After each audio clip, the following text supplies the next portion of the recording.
Welcome to cooking it simple. ഞാൻ ജെസ്സി. ഇന്ന് എത്തിയിട്ടുള്ളത് ബ്ലാക്ക് ഫോറസ്റ്റ് പേസ്ട്രിയുടെ റെസിപ്പി ആയിട്ടാണ്. നമ്മൾ കേക്കിൻ്റെ സ്ലൈസസ് റെക്റ്റാങ്കിൾ ഷേപ്പിൽ പേസ്ട്രി കട്ട്സ് ആയിട്ട് ബേക്കറിയിൽ നിന്ന് വാങ്ങിക്കില്ലേ, അത് എങ്ങനെ ഒരു ഫ്രൈ പാനിൽ നമുക്ക് ഉണ്ടാക്കാം എന്നുള്ളതാണ് ഇന്നത്തെ റെസിപ്പി. എളുപ്പത്തിലുള്ള റെസിപ്പിയാണ്. ഓവണൊന്നും വേണ്ട, ആർക്ക് വേണമെങ്കിലും ഉണ്ടാക്കാം. തീർച്ചയായിട്ടും ട്രൈ ചെയ്ത് നോക്കിയിട്ട് ഫീഡ്ബാക്ക് അറിയിക്കണം. ആദ്യം തന്നെ ഡ്രൈ ഇൻഗ്രീഡിയൻസ് നമുക്ക് ഒന്ന് അരിച്ചെടുക്കാം. 1 കപ്പ് മൈദയാണ് എടുത്തിട്ടുള്ളത്. ഇതിലേക്ക് 1/3 കപ്പ് കൊക്കോ പൗഡർ ഇട്ടിട്ടുണ്ട്. ഇനി നമുക്കിതിലേക്ക് 1/4 ടീസ്പൂണ് ഉപ്പ് ഇട്ട് കൊടുക്കാം. 1/2 teaspoon baking soda, 1/2 teaspoon baking powder. ഇത്രയും സാധനങ്ങളാണ് ഞാൻ പൗഡറായിട്ട് ഇതിൽ ചേർത്തിട്ടുള്ളത്. ഇതെല്ലാം നമുക്ക് നന്നായിട്ട് അരിപ്പയിലൂടെ അരിച്ചിട്ടെടുക്കണം. കട്ടയൊന്നും ഉണ്ടാവാൻ പാടില്ല. കൊക്കോ പൗഡറിലൊക്കെ അരിച്ചെടുക്കുമ്പോൾ നിങ്ങൾക്ക് കാണാൻ പറ്റും, നല്ല കട്ടയുണ്ടാവും. ഈ ഒരു മിക്സ്ചർ നിങ്ങൾ 2-3 തവണ അരിച്ചെടുക്കുകയാണെന്നുണ്ടെങ്കിൽ നല്ല ലൈറ്റായിട്ടുള്ള കേക്ക് കിട്ടും. അപ്പോൾ ഒരു തവണ അല്ല, 2-3 തവണ അരിച്ചെടുക്കുക. റൂം ടെമ്പറേച്ചറിലുള്ള 2 കോഴിമുട്ട എടുത്തിട്ടുണ്ട്. ഇതിലേക്ക് നമുക്ക് 1 കപ്പ് പഞ്ചസാരയാണ് ആവശ്യമായിട്ടുള്ളത്. ബീറ്റർ ഉപയോഗിച്ചിട്ട് കോഴിമുട്ട അടിക്കുന്ന സമയത്ത് തന്നെ പഞ്ചസാര കുറേശ്ശെയായിട്ട് ഇതിലേക്ക് ഇട്ട് കൊടുക്കുക. അപ്പോൾ പഞ്ചസാരയൊക്കെ നന്നായിട്ട് മെൽറ്റ് ആയിക്കോളും. അതുപോലെ തന്നെ കോഴിമുട്ടയുടെ കളറ് മാറിയിട്ട് നല്ല വൈറ്റ് കളറായിട്ട് വരും. ഇനി നിങ്ങളെ കയ്യിൽ ബീറ്റർ ഇല്ലയെന്നുണ്ടെങ്കിൽ നിങ്ങൾക്ക് ഈ ഒരു പ്രോസസ്സ് മിക്സിയിലും ചെയ്യാം. മിക്സിയുടെ ജാറിൽ കോഴിമുട്ടയും പഞ്ചസാരയും കൂടി നന്നായിട്ട് അടിച്ചെടുത്താൽ മതി. പഞ്ചസാര ആദ്യം തന്നെ മുഴുവനായിട്ട് ഇട്ട് കഴിഞ്ഞാൽ നമുക്ക് മുട്ട നന്നായിട്ട് പതഞ്ഞ് കിട്ടില്ല. അപ്പോൾ കുറേശ്ശെയായിട്ട് തന്നെ ഇട്ടിട്ട് നന്നായിട്ട് അടിച്ചെടുക്കുക.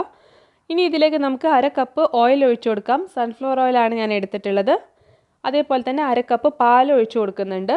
റൂം ടെമ്പറേച്ചറിലുള്ള പാലാവണം. ഇനി 1/2 ടീസ്പൂണ് വാനില എസൻസും കൂടെ നമുക്കിതിൽ ചേർത്ത് കൊടുക്കാം. മുട്ടയുടെ മണമൊക്കെ ഒന്ന് മാറിക്കിട്ടാൻ വേണ്ടിയിട്ടാണ്. ഇതെല്ലാം കൂടെ ഒന്ന് മിക്സ് ആവാൻ വേണ്ടിയിട്ട് നമുക്ക് ബീറ്റർ ഉപയോഗിച്ചിട്ട് ഒന്ന് കറക്കിയെടുക്കാം. ഒരുപാട് നേരം അടിക്കേണ്ട ആവശ്യമില്ല, ജസ്റ്റ് ഒന്ന് മിക്സ് ആയാൽ മതി. അതിനുശേഷം നേരത്തെ നമ്മൾ എടുത്ത് വെച്ചിട്ടുള്ള ഡ്രൈ ഇൻഗ്രീഡിയൻസിൻ്റെ പകുതി ഞാൻ ഇതിലേക്ക് ചേർക്കുന്നുണ്ട്. എന്നിട്ട് നമുക്ക് ഈ മുട്ടയുടെ മിക്സ്ചറിൽ ഇത് നന്നായിട്ടൊന്ന് ഫോൾഡ് ചെയ്തിട്ടെടുക്കാം. ഒരു സ്പാച്ചുല ഉപയോഗിച്ചിട്ടാണ് ഞാൻ ഫോൾഡ് ചെയ്യുന്നത്. നിങ്ങൾക്ക് വേണമെന്നുണ്ടെങ്കിൽ ഒരു സ്പൂൺ ഉപയോഗിച്ചിട്ടും ഇതേപോലെ ഫോൾഡ് ചെയ്തിട്ടെടുക്കാം. അതല്ലാന്നുണ്ടെങ്കിൽ ബീറ്റർ ഉപയോഗിച്ചിട്ട് തന്നെ സ്പീഡ് നമ്പർ 1-ലിട്ടിട്ട് ഒന്ന് കറക്കിയെടുത്താൽ മതി. ഒരുപാട് നേരം അടിക്കരുത്, അപ്പം ബാറ്റർ ഓവർ മിക്സായി പോവും, അപ്പോൾ താന്നു പോവും. ബാക്കിയുള്ള ചേരുവകളും കൂടെ ഇട്ടിട്ട് നമുക്ക് ഇതുപോലെ ഫോൾഡ് ചെയ്തിട്ടെടുക്കാം. വളരെ പതുക്കെ വേണം ഫോൾഡ് ചെയ്ത് എടുക്കാനായിട്ട്. കട്ട് ആൻഡ് ഫോൾഡ് മെത്തേഡ് തന്നെ ചെയ്യുക. ഈ ഒരു കൺസിസ്റ്റൻസിയിലാണ് മാവ് ഉണ്ടാവുക. ഞാനിപ്പം ഒരു നോൺ സ്റ്റിക്ക് ഫ്രൈ പാൻ അടുപ്പത്ത് ചൂടാവാൻ വേണ്ടിയിട്ട് വെച്ചിട്ടുണ്ട്. ഇതിപ്പം 32 സെൻറ്റിമീറ്റർ വായവട്ടമുള്ള ഫ്രൈ പാനാണ്. ഇതിൻ്റെ അകത്ത് നമുക്ക് കുറച്ച് ഓയിലൊന്ന് ബ്രഷ് ചെയ്ത് കൊടുക്കാം. എന്നിട്ട് പാനിൻ്റെ അടിഭാഗത്തായിട്ട് നമുക്ക് ഒരു ബേക്കിംഗ് പേപ്പറിൻ്റെ കഷ്ണം വെച്ച് കൊടുക്കാം. ഇങ്ങനെ ചെയ്ത് കഴിഞ്ഞാൽ കേക്ക് അടിഭാഗത്തൊന്നും സ്റ്റിക്കാവില്ല, അടിയിലൊന്നും പിടിക്കൊന്നുമില്ല.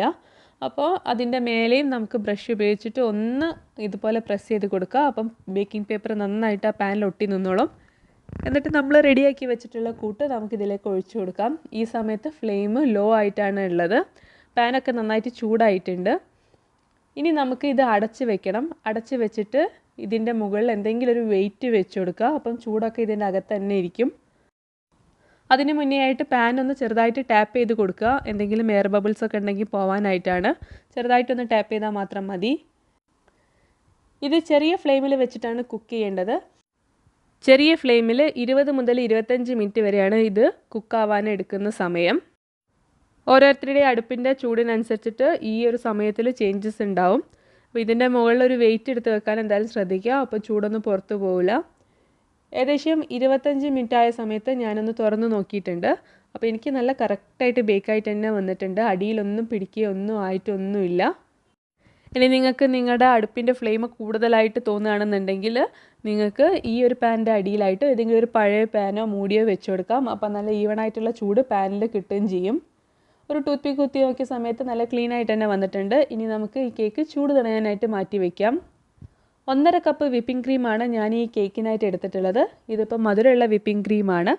ഞാൻ സാധാരണയായിട്ട് കേക്കിന് ഉപയോഗിക്കൽ മാക്ടോപ്പ്, റാമ എന്ന് പറഞ്ഞിട്ടുള്ള 2 ബ്രാൻഡുകളാണ്. ഇനി നാട്ടിലാണെങ്കിൽ ഫിയോണ, സ്റ്റാർ വിപ്പൊക്കെ നിങ്ങൾക്ക് ഉപയോഗിക്കാം. ഓൾറെഡി മധുരമുള്ള ക്രീം ആയതുകൊണ്ട് തന്നെ ഞാൻ ഇതിനകത്ത് വേറെ പഞ്ചസാര ഒന്നും ചേർത്തിട്ടില്ല. ഇതുപോലെ നല്ല സ്റ്റിഫായിട്ടുള്ള പീക്കാവുന്ന വരെ ഞാൻ ബീറ്റ് ചെയ്തിട്ട് എടുത്തിട്ടുണ്ട്. ഇനി നമുക്ക് കേക്ക് ഐസിങ് ചെയ്യാം. കേക്ക് ഞാൻ ഫ്രൈ പാനിൽ നിന്ന് വേറെ ഒരു ടേണിംഗ് ടേബിളിലേക്ക് ആക്കിയിട്ടുണ്ട്. ഇതിൻ്റെ അകത്ത് നമ്മൾ വെച്ചിട്ടായിരുന്ന ബേക്കിംഗ് പേപ്പർ ആ പാനിൽ തന്നെ ഉണ്ടായിരുന്നു. ഇനി എന്താ ചെയ്യേണ്ടതെന്ന് വെച്ച് കഴിഞ്ഞാൽ കേക്കിൻ്റെ 2 വശത്തു നിന്ന് ഇതുപോലെ കട്ട് ചെയ്തിട്ട് കേക്കിനെ ഒരു റെക്റ്റാങ്കിൾ ഷേപ്പിലാക്കിയിട്ട് എടുക്കുകയാണ് ചെയ്യേണ്ടത്. നല്ല സോഫ്റ്റ് ആയിട്ടുള്ള കേക്കാണ്, നിങ്ങൾക്ക് നോക്കിയാൽ തന്നെ മനസ്സിലാവും. അപ്പോൾ നിങ്ങളെ കയ്യിൽ ഇപ്പോൾ റെക്റ്റാങ്കിൾ മോൾഡോ അല്ലെങ്കിൽ സ്ക്വയർ മോൾഡോ ഒന്നും ഇല്ലാന്നുണ്ടെങ്കിൽ ഈ ഒരു മെത്തേഡിൽ നിങ്ങൾക്ക് കേക്ക് ബേക്ക് ചെയ്തിട്ട് എടുക്കാം. ഈ സൈഡിലുള്ള പോർഷൻ നിങ്ങൾക്ക് വെറുതെ ചായൻ്റെ കൂടെ കഴിക്കാം, അതല്ല കേക്ക് സിക്കിൾസോ കേക്ക് പോപ്സോ ഒക്കെ ഉണ്ടാക്കാം. ഇനി ഈ ഒരു കേക്കിൻ്റെ പീസിനെ നമുക്ക് 3 ലെയറായിട്ട് വേണം കട്ട് ചെയ്യാനായിട്ട്. കട്ട് ചെയ്യുന്ന സമയത്ത് വലിയ കത്തി ഉണ്ടെങ്കിൽ വലിയ കത്തി കൊണ്ട് കട്ട് ചെയ്യുക. അപ്പോൾ നല്ല ഈസി ആയിട്ട് തന്നെ കട്ട് ചെയ്തിട്ട് എടുക്കാനായിട്ട് പറ്റും. ഞാനങ്ങനെ ആദ്യത്തെ ലെയർ കട്ട് ചെയ്തിട്ടുണ്ട്, ഇതിപ്പം സെക്കൻഡ് ലെയർ കട്ട് ചെയ്തിട്ട് എടുക്കുകയാണ്. അപ്പോൾ നമുക്ക് മൊത്തം 3 ലെയറായിട്ടാണ് ഈ കേക്ക് കിട്ടുക. ഇനി കേക്കിൻ്റെ ഓരോ ലെയറും നമുക്ക് ഷുഗർ സിറപ്പിലൊന്ന് സോക്ക് ചെയ്തിട്ടെടുക്കണം. സിമ്പിളായിട്ടുള്ള ഷുഗർ സിറപ്പാണ്, സാധാരണ നമ്മൾ കേക്കിലൊക്കെ ഉപയോഗിക്കുന്ന പോലെ തന്നെയുള്ള ഷുഗർ സിറപ്പാണ്. നിങ്ങൾക്ക് ചെറി വാട്ടർ വേണമെങ്കിൽ ഇതിനകത്ത് മിക്സ് ചെയ്യാം. ബ്ലാക്ക് ഫോറസ്റ്റിൽ ആ ഒരു ഫ്ലേവർ ഇഷ്ടമുള്ളവർക്ക് അങ്ങനെയും ചെയ്യാം. ആദ്യത്തെ ലെയർ ഷുഗർ സിറപ്പിൽ സോക്ക് ചെയ്തതിന് ശേഷം ഞാൻ കുറച്ച് ക്രീം ഇതിൻ്റെ മേലെ തേച്ച് കൊടുക്കുന്നുണ്ട്. ഒന്ന് ലെവൽ ചെയ്തതിന് ശേഷം നമുക്ക് അടുത്ത ലെയർ കേക്ക് ഇതിൻ്റെ മേലെ വെച്ച് കൊടുക്കാം. കേക്കിൻ്റെ ഐസിങ് അപ്ലൈ ചെയ്യാനായിട്ട് നിങ്ങൾക്ക് ഒരു സ്പാച്ചുലയോ അല്ലെങ്കിൽ ഒരു പരന്ന കത്തിയോ ഉപയോഗിക്കാം. ഞാനിപ്പോൾ രണ്ടാമത്തെ ലെയർ കേക്കും വെച്ചിട്ടുണ്ട്. കേക്ക് കുറച്ച് വലിപ്പമുള്ള കേക്കായത് കാരണം തന്നെ വെക്കുന്ന സമയത്ത് ചെറുതായിട്ടൊന്ന് മുറിഞ്ഞു പോയി. പക്ഷേ കുഴപ്പമില്ല, നമ്മളിത് ഐസിങ് ചെയ്ത് കഴിഞ്ഞാൽ ഇത് കാണാൻ പറ്റില്ല.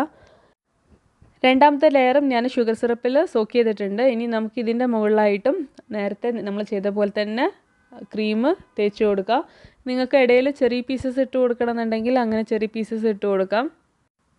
ചിലർക്ക് ചെറിയ പീസസിൻ്റെ ടേസ്റ്റ് ഇഷ്ടമായിരിക്കും, ചിലർക്ക് അത് ഇഷ്ടമുണ്ടാവില്ല. അതുകൊണ്ടാണ് ഞാനിപ്പം ചെറീസ് ഇട്ട് കൊടുത്തിട്ടില്ല, ജസ്റ്റ് ഡെക്കറേഷന് വേണ്ടിയിട്ട് മാത്രമേ ഉപയോഗിച്ചിട്ടുള്ളൂ. ഈ ഒരു ലെയറിലെ ക്രീം ഞാൻ നന്നായിട്ട് ലെവൽ ചെയ്യുന്നുണ്ട്. അതിനുശേഷം മൂന്നാമത്തെ ലെയർ, അതായത് ലാസ്റ്റ് ലെയറും കൂടെ കേക്ക് വെച്ച് കൊടുത്തിട്ടുണ്ട്. ഈ ഒരു ലെയറും ഷുഗർ സിറപ്പിൽ സോക്ക് ചെയ്തതിന് ശേഷം നമുക്ക് ഇതിൻ്റെ മുകളിൽ ക്രീം തേച്ച് കൊടുക്കാം. ഇപ്പോൾ മുഴുവനായിട്ടൊരു ക്രീം ഞാൻ ഇതിൻ്റെ മേലെ തേച്ചിട്ടില്ല, കുറച്ച് ക്രീം ലാസ്റ്റ് ഡെക്കറേഷന് വേണ്ടിയിട്ട് മാറ്റി വെച്ചിട്ടുണ്ട്. ഇതൊന്ന് ലെവലാക്കിയതിന് ശേഷം നമുക്ക് ഇതിൻ്റെ മേലെയുള്ള ഡെക്കറേഷനൊക്കെ ചെയ്യാവുന്നതാണ്. ഇതൊന്ന് ഡെക്കറേറ്റ് ചെയ്യാനായിട്ട് ഞാൻ കുറച്ച് കോമ്പൗണ്ട് ചോക്ലേറ്റ് ഒന്ന് ഗ്രേറ്റ് ചെയ്ത് വെച്ചിട്ടുണ്ട്. നമ്മൾ സാധാരണ ഗ്രേറ്റ് ചെയ്യുന്ന ആ ഒരു ഗ്രേറ്ററിൽ ഈ ഒരു ബ്ലേഡിലാണ് ഞാൻ ഗ്രേറ്റ് ചെയ്തിട്ടുള്ളത്. ഇനി ഈ ഗ്രേറ്റ് ചെയ്ത് വെച്ചിട്ടുള്ള കോമ്പൗണ്ട് ചോക്ലേറ്റ് ഞാൻ കേക്കിൻ്റെ മുകളിലകത്ത് ഇട്ടിട്ട് ഒന്ന് ഡെക്കറേറ്റ് ചെയ്തിട്ട് എടുക്കുന്നുണ്ട്.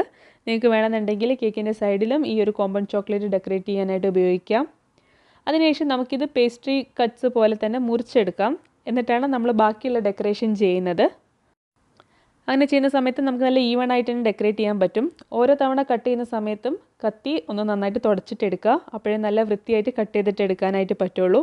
നമ്മൾ ബേക്കറിയിൽ നിന്നൊക്കെ വാങ്ങിക്കുന്ന പോലെ നല്ല നീറ്റായിട്ട് തന്നെ നമുക്ക് കട്ട് ചെയ്തിട്ടെടുക്കാനായിട്ട് പറ്റും. അപ്പോൾ ഈ ഒരു കേക്കിനെ ഞാൻ മൊത്തം 8 വലിയ പീസസ് ആയിട്ടാണ് കട്ട് ചെയ്തിട്ടുള്ളത്. ഇനി നമുക്ക് ബാക്കിയുള്ള ഡെക്കറേഷൻ ചെയ്യാം. ബാക്കി ഉണ്ടായിരുന്ന ക്രീം ഞാനൊരു ഐസിങ് ബാഗിലാക്കിയിട്ടുണ്ട്. അതിൽ ഞാൻ ഒരു ഫ്ലവർ നോസിൽ ഇട്ടിട്ടുണ്ട്. എന്നിട്ട് ഇതുപോലെ ചെറിയൊരു ഡെക്കറേഷനാണ് ചെയ്യുന്നത്. ഈ ഒരു ഡെക്കറേഷൻ മുഴുവനായിട്ട് എല്ലാ പീസിൻ്റെ മേലെ ചെയ്തിട്ടുണ്ട്. എന്നിട്ട് ഓരോ പീസ് ചെറി ഞാൻ ഇതിൻ്റെ മുകളിലായിട്ട് വെച്ച് കൊടുക്കുന്നുണ്ട്. അപ്പോൾ കാണാൻ നല്ല ശരിക്കും ബ്ലാക്ക് ഫോറസ്റ്റിൻ്റെ പേസ്ട്രി കട്ട്സിൻ്റെ അതേ ലുക്ക് തന്നെ വരും. അപ്പോൾ ഇത്രയുള്ള പരിപാടി ഈസിയാണ്, എല്ലാവരും തീർച്ചയായിട്ടും ട്രൈ ചെയ്ത് നോക്കുക. എന്നിട്ട് ഫീഡ്ബാക്ക് അറിയിക്കുക. വീഡിയോ ഇഷ്ടപ്പെടുകയാണെങ്കിൽ സബ്സ്ക്രൈബ് ചെയ്യാൻ മറക്കരുത്. നമുക്ക് പുതിയൊരു വീഡിയോ ആയിട്ട് കാണാം. അതുവരെ എല്ലാവരും സേഫ് ആയിട്ടിരിക്കുക. താങ്ക്